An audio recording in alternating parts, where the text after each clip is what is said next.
Greetings everyone. Welcome to a new episode of Mr. Bioinformatics. While AI can make our life easier and change the way we work, it might also bring serious concerns and pose significant threats if we were not careful. In an interview with the BBC, Professor Stephen Hawking, a great British scientist, he warned us that the effort to create thinking machines can make a serious threat to humanity. Also, he expressed his concern that the development of AI could lead to the end of the human race. In April 1941, at the Fort River Rouge plant in Dearborn City in Michigan State in the United States of America, workers went on strike. If you wonder why they did a strike, then let me tell you, my friend, that the strike was partially driven by fears of job displacement due to increased automation and efficiency in Ford's assembly lines. The workers asked for higher wages and better working conditions, fearing that their roles would be diminished or totally eliminated by the new technology. Not only Ford, my dear friend. From 15th July to 7th November in 1959, the United Steelworkers of America went on a strike also, against the US Steel and the major steel producers. And if you also wonder why, then let me tell you, my friend, that the strike was driven by worries about the introduction of automated processes in steel manufacturing. Workers feared that this technology would lead to significant job losses. That's why the workers asked for job security and better compensation for those who displaced by technology. Someone might say, yes, Mr. Bioinformatics, that was the past, but nothing to fear now. Let me tell you, my friend, that that's not true. The worries against automation and AI rise drastically. For example, in 2010, traditional taxi drivers protested against ride-sharing platforms like Uber and Lyft. In cities like London, Paris, and New York, taxi drivers organized strikes and demonstrations against the ride-sharing companies. They urged that these apps, which utilized advanced algorithms and GPS technology, were endangering their businesses and threatening their livelihoods. Although these protests highlighted significant tensions, ride-sharing apps have undeniably made transportation more convenient and accessible for all of us, despite the initial fears. Now, in 2024, we adopt technology more comfortably. This is clear from the excitement for new smartphones every year, the growing use of smart home devices, and how easily we use online services like Amazon and Netflix in our daily lives. Technology is very important to our modern life, affecting how we communicate, shop, work, and entertain ourselves. Smartphones, for example, are used not only for calls and messages, but also for managing schedules, accessing information, and playing games. Smart home devices automate tasks like adjusting temperature, cleaning the home, and controlling lighting. As you see, my friend, everything seemed perfect and settled until December 6, 2023. A great event happened. Google introduced Gemini, not only with one model, but with 3 different models. Gemini Nano is made for on-device use, like translating languages in real time on smartphones, or creating personalized content without needing a lot of computer power. Secondly, Gemini Pro is designed to handle many applications, such as improving customer service and automating tasks across many industries. And finally, our beast, Gemini Ultra, which is the biggest and most powerful model, used for complex tasks like predicting weather, analyzing finances, and diagnosing medical conditions. My dear friend, you can ask Gemini anything. Gemini can write a full entire article about Amazon forest, or make an interview for you and provide feedback on your answers. You can even ask it some scientific questions, like how far Earth from the Sun, or what are the mechanisms behind hibernation in mammals, or even how do ants communicate. Now someone might say, yes, but many AI models can do this, so what's special about Gemini? Well, the special thing about Gemini is that it's a multi-model large language model. A normal language model is designed to understand and generate human language. But Gemini is a multi-model. So what does it mean? It doesn't just handle written text, but also audio, video, and more. Gemini can even understand and explain codes in popular programming languages like Python, Java, and C++. That's cool, right? But why do we call it large? Well, we call it large because it's trained on large, huge datasets. Training means feeding the program with huge data so that it can learn patterns and make predictions. How does it predict, Mr. Bioinformatics? Let's simplify it. Imagine you want to teach a computer to understand and generate human language. You start by giving it a huge collection of books, articles, and websites. This is the data.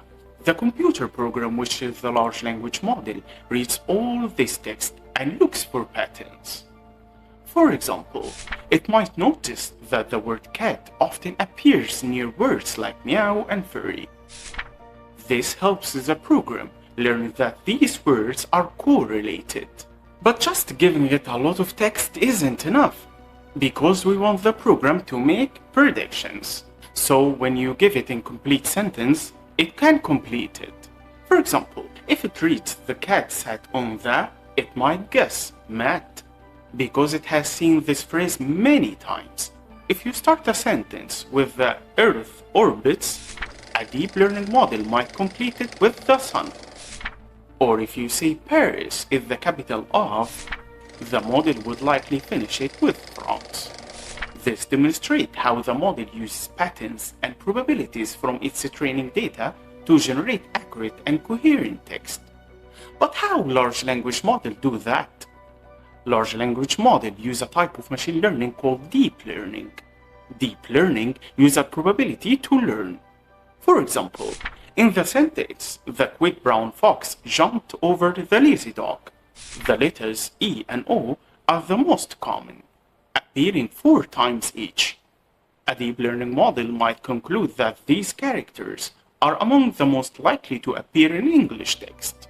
While a model can't make conclusions from one single sentence, after analyzing trillions of sentences, it can learn enough to predict how to logically finish an incomplete sentence, or even generate its own sentences. If it guesses correctly, it learns that it did a great job. If it guesses incorrectly, it adjusts it, understanding to improve next time. This process is repeated millions and millions of times with different sentences until the program gets really good at predicting. This is what we mean by training, or training the model. The more examples it sees, the better it gets at understanding and generating language. The magic behind large language models like Gemini lies in a technology called transformers. Transformers are a type of neural network architecture. Simply, a neural network is a set of algorithms that find hidden relationships in the data, similar to how the human brain works. Neural networks are a form of AI that takes input, gets trained, and produce an output. Transformers allow these models to process and generate a language very efficiently by understanding context and relationships in the data better than the previous models, making them incredibly powerful for tasks involving natural language. AI, my friend, is developing so fast, and you can see how interested we are in it. Do you want to know how? Let me tell you something. In 2017, 8 researchers at Alphabet's Mountain View worked on ways to make computers generate text better. Over 5 months, they ran tests and wrote about what they found in a paper called Attention is All You Need. This paper introduced the transformer model, which made it possible for machines to create human-like text, images, DNA sequences, and other types of data more effectively. The paper has been cited over 80,000 times by other researchers and has influenced advancements in AI technology used in tools like OpenAI, ChatGPT. A year later, in 2018, Google announced its first large language model using transformers. It was called BERT.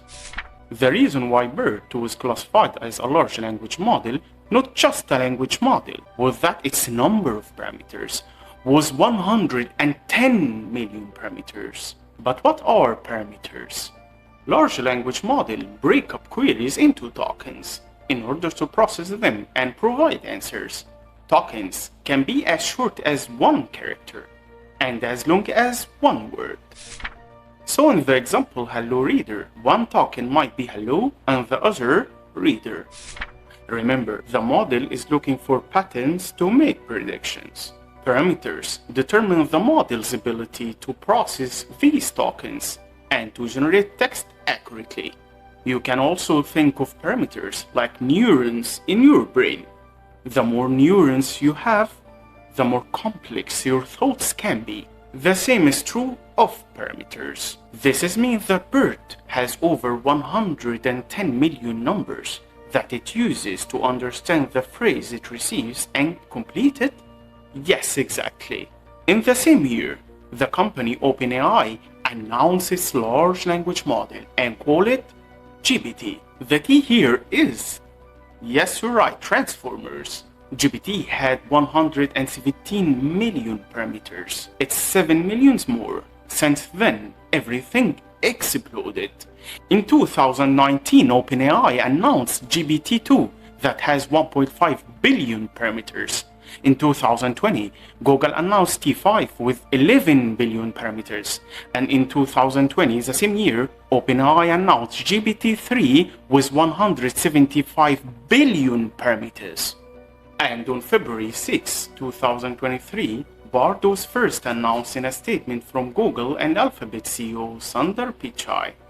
If there is someone here from India, please correct me if I pronounce the name incorrectly. Then on 21st of March 2023, Google BERT was released. Then nearly a year later, BERT was renamed Gemini. What? So Gemini was released before in another name? Yes, my friend, and no one told us. Actually, BERT is not exactly Gemini. BERT was announced as an artificial intelligence AI chatbot tool designed to simulate human conversations using natural language processing or NLP and machine learning. But BERT faced several issues, including factual errors and lower capability compared to its competitors like ChatGPT. To deal with these problems, Google introduced the more powerful Gemini Ultra 1 large language model, highlighting a strategic shift and broader integration of its AI systems. While BERT focused on text, Gemini's multi-model training on diverse datasets, allowing it to handle text, code, images, and more. And in the same month, March 2023, OpenAI CTO Mira Murati said that the model brings GPT-4 level intelligence to everything. GPT-4, which came out in March 2023, reportedly uses 1.8 trillion parameters to process queries. And finally, a spokesperson said Google hasn't publicly disclosed the parameter of its models. Estimates range from 1.3 trillion to 175 trillion parameters. Can you imagine, my friend? Trillions of parameters. Someone might think, but are these parameters used only to predict the next word in an incomplete sentence? Yes, you're right, my friend. These trillions of parameters not only make these AI models to predict the next word or translate the text. For example, on 7 April 2024, a study was published in Curious Medical Journal. The study highlighted that Mayo Clinic employed Gemini Advanced to identify patients at risk of cardiac diseases. AI supports genomic research by analyzing complex genetic information, used in oncology research to identify genetic markers relevant to personalized cancer treatment. To illustrate just how powerful AI can be, consider that AI has passed challenging exams, like LSAT, and the United States Medical Licensing Examination. And in 2023, ChatGPT demonstrated its capabilities by achieving scores on LSAT developed by the Law School Admission Council, LSAC, which placed it in the 19th percentile of test takers. This performance is notable as LSAT is known for its complex logical reasoning and reading comprehension sections. If anyone here is preparing for exams, we wish you the best of luck. Stay focused, manage your time well, take care of yourself with proper rest and nutrition. And don't forget to watch our episode of Mr. Bioinformatics. ChatGPT passed the USMLE, or United States Medical Licensing Examination, which consists of 3 exams: Step 1, Step 2, and Step 3. ChatGPT performed at or near the passing threshold for all 3 exams. That's astonishing, right? Someone might ask, but why AI is taking all of these exams? Is it planning to apply for jobs? My friend, you are onto something here. On January 10, 2024, Nexford University in Washington released an article titled "How Will Artificial Intelligence Affect Jobs from 2024 to 2030?" So yes, AI becomes more capable. It will undoubtedly affect certain jobs roles and change how various industries operate. Artificial intelligence could replace the equivalent of 300 million full-time jobs. It could replace a quota of work tasks in the United States and Europe. But don't worry, because it may also mean new jobs and productivity boom. And it could eventually increase the total annual values of goods and services produced globally by 7%. The report also predicts 2/3 of jobs in the United States and Europe are exposed to some degree of AI automation, and around a quarter of all jobs could be performed by AI entirely. Researchers from the University of Pennsylvania and OpenAI found some educated white-collar workers earning up to $80,000 a year are the most likely to be affected by workforce automation. Forbes, for example, also said that according to an MIT and Boston University report, AI will replace as many as 2 million manufacturing workers by 2025. But what jobs are most likely to be automated? Customer service representative, receptionists, accountants, bookkeepers, salespeople, and research and analysis. We should know that although AI threats, it made our life easier, more entertaining. For example, Major League Baseball employs a StatCast, an AI tool that monitors and assesses player movements, pitch velocity, launch angles, and exit speeds. The National Basketball Association, or NBA, has teamed up with tech firm Second Spectrum to employ AI-powered data to assess both players and team performance. Another NBA official partner, Home Court, it utilizes AI to help basketball players refine their shooting techniques and monitor their performance. Maybe in the future there will be no referees, and it will be all robotic or AI software. Although AI has amazing capabilities, nothing's perfect. It also has its flaws, including ethical considerations, biases, and difficulties in accurately understanding context. On February 9, 2018, for example, an article titled "Facial Recognition is Accurate If You Are a White Guy" was published in the New York Times. It discussed the biases in facial recognition technology, noting that while it can identify person's gender with 99% accuracy, this level of accuracy is primarily achieved when the person is a white man. The darker the skin, the more errors arise. Up to 35% for images of darker-skinned women, according to a new study that breaks fresh ground by measuring how the technology works on people of different races and gender. These disparate results, calculated by Joy Boulogne, a Canadian-American researcher at the MIT Media Lab in Cambridge City, in Massachusetts, USA. The study shows how some of the biases in the real world can seep in artificial intelligence that inform facial recognition. Also here, in Mr. Bioinformatics, when I tried to test Gemini by asking some questions, like what have been true for 100,000 years ago, with the choices, humans have been using flying cars, or smartphones, or aliens have been eating pizza. Shockingly, the answer was aliens have been eating pizza. Now a big apology to the Italian people. The answers for some questions were crazy. Although having trillions of parameters, it still makes no sense sometimes. Also, when I asked which is bigger, half or quota, it answered me that half is bigger. But when I commented wrong that quota is bigger, it replied that yes, you're right, quota is bigger than half. So when you insist with the wrong information, AI might still agree with you. Quota is bigger than half. Now Archimedes is crying in the corner. AI still needs improvement and more work from developers, despite having trillions of parameters. As AI develops, we should also develop and sharpen our skills.